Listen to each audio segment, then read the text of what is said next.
Hello students, welcome back. We meet again.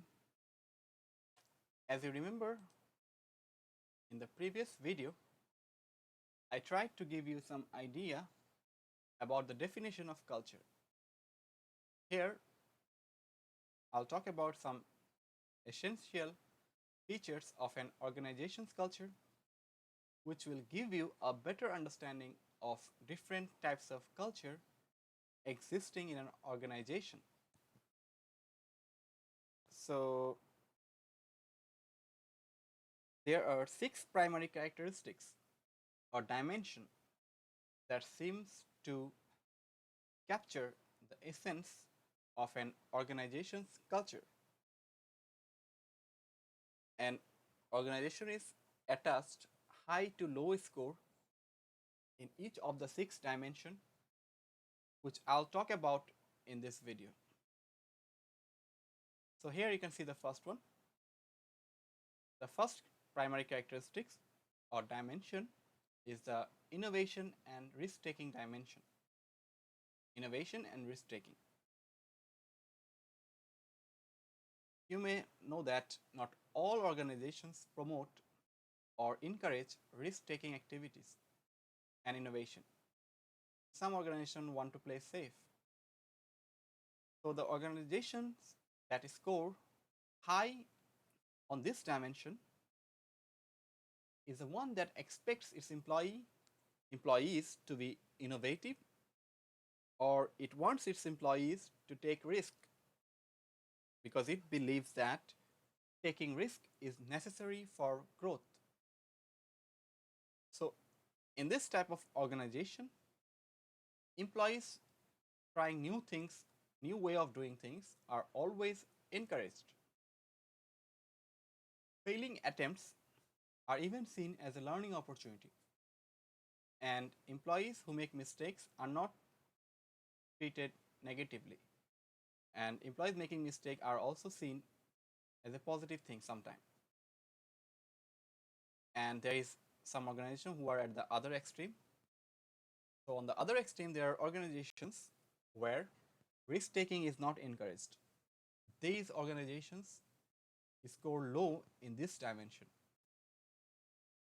In the low score or low innovation or risk taking score dimension organization, employees are instructed to follow the familiar rigid process or way of doing things. No new way of thinking is welcomed. Employees who fail in trying new things are highly criticized publicly, which discourages them from being innovative in the future. Employees who strictly follow the established process are rewarded in this type of organization. So it's very easy to understand that this organization doesn't care about innovation. They just become comfortable in doing the thing they have done for many years. So organization can be different, or culture of organization can be different in terms of their attitude toward innovation and risk.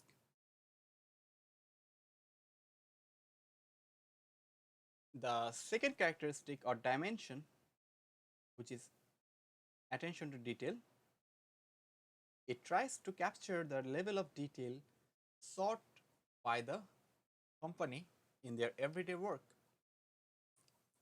A culture with high attention to detail means that employees must come up with detailed information and long analysis before they can propose anything to the managers. In these organizations, employees are expected to take time and collect every detail relevant information possible before coming up to any conclusion or making any decision.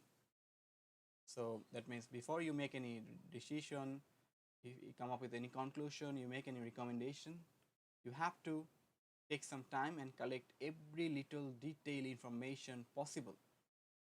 Without detailed information, your whatever you say will not add value to these people, to the people who work in that organization, right? So organizations which are characterized by high attention to detail are very careful about quality. It is natural that people of sensing type will be better suited in this type of culture. On the other extreme, the organizations that score low on this attention to detail dimension, they prefer intuition and doesn't rely too much on detailed data analysis. In these organizations, employees are expected to see the bigger picture and take fast decision based on the data available. So intuitive people are expected to perform better in this type of organizations, or in organizations where attention to detail is too low or low score in attention to detail dimension.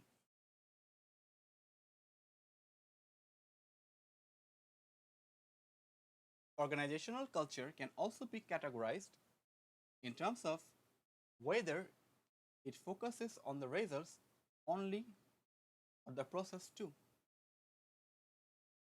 The organizations that are high in outcome orientation just care about the final outcome. The attitude of these organizations are like this, or the attitude of the bosses or the managers are like this. If I give you a target to achieve, I will expect you to complete it at any cost. I don't care about how you do it. As long as you achieve the target, you have nothing to bother about. So this is the attitude of an organization's important personnel which organization is high outcome oriented. An organization characterized by high outcome orientation doesn't focus on the effort or the means of achieving the result. As long as the result is positive, they are fine. As long as the result is negative, you haven't done anything good. That's the attitude. And on other extreme, there are also organizations which score low in this dimension. In these low scoring organizations, besides outcome, how much effort someone has put into a job, or in what way someone has achieved the result, etc., also receive attention at the time of evaluating someone or something. Employees pursuing unethical means to achieve targets set by the organization is highly discouraged. Here, not only the result, the process has to be clean and ethical. Success achieved through unfair means are not welcome.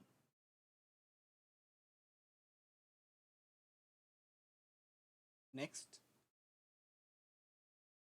some organizations you will find are highly people oriented or employee oriented. It means that management considers the effect of outcomes on its employees before taking any decision. These type of organizations care for their employee welfare and don't take decisions that have detrimental effect on employees. So, for example, suppose an organization is thinking about abandoning a product to increase its profit. Suppose a product is reducing its profit, or it is incurring loss in that particular product segment. So the organization is thinking about abandoning a product to increase its profit or reduce its loss. But the management thinks that if it pursues that plan, many employees will lose their job, their work will be redundant, or they will no longer have to work. So if the organization is people oriented, it will try to come up with some solutions to save the jobs of those employees or continue the product like before, not abandoning it, right? Because the organization is caring about the people, organization is caring about the effect their decision will have on people. So they are doing something so that people are not in bad situation, right? Okay.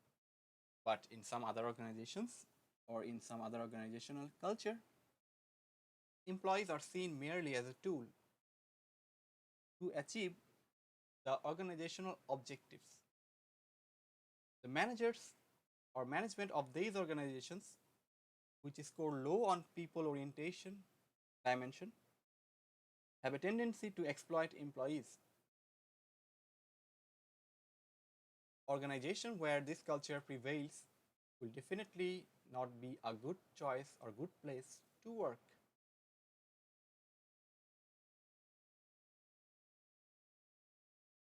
The fifth dimension I'll talk about is the degree to which work activities in an organization are organized around teams rather than individuals. So this dimension is self-explanatory. Organizations where team-oriented culture exists, most of the functions are being performed by teams rather than individually. The management of those organizations believe that team can perform a task better than all the people performing the job individually. Teamwork is expected to generate a lot of positive synergy.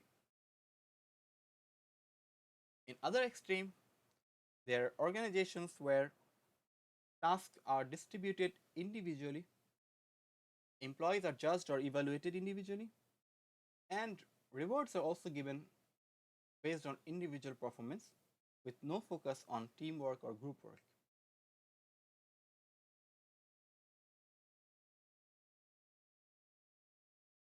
The last characteristics or dimension I'll talk about in this video will be integrity.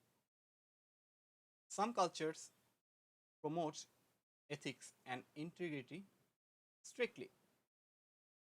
Unethical practices are not tolerated at all. Whether you are dealing with employees inside the organization or outside the organization, you have to be ethical. That's the motto.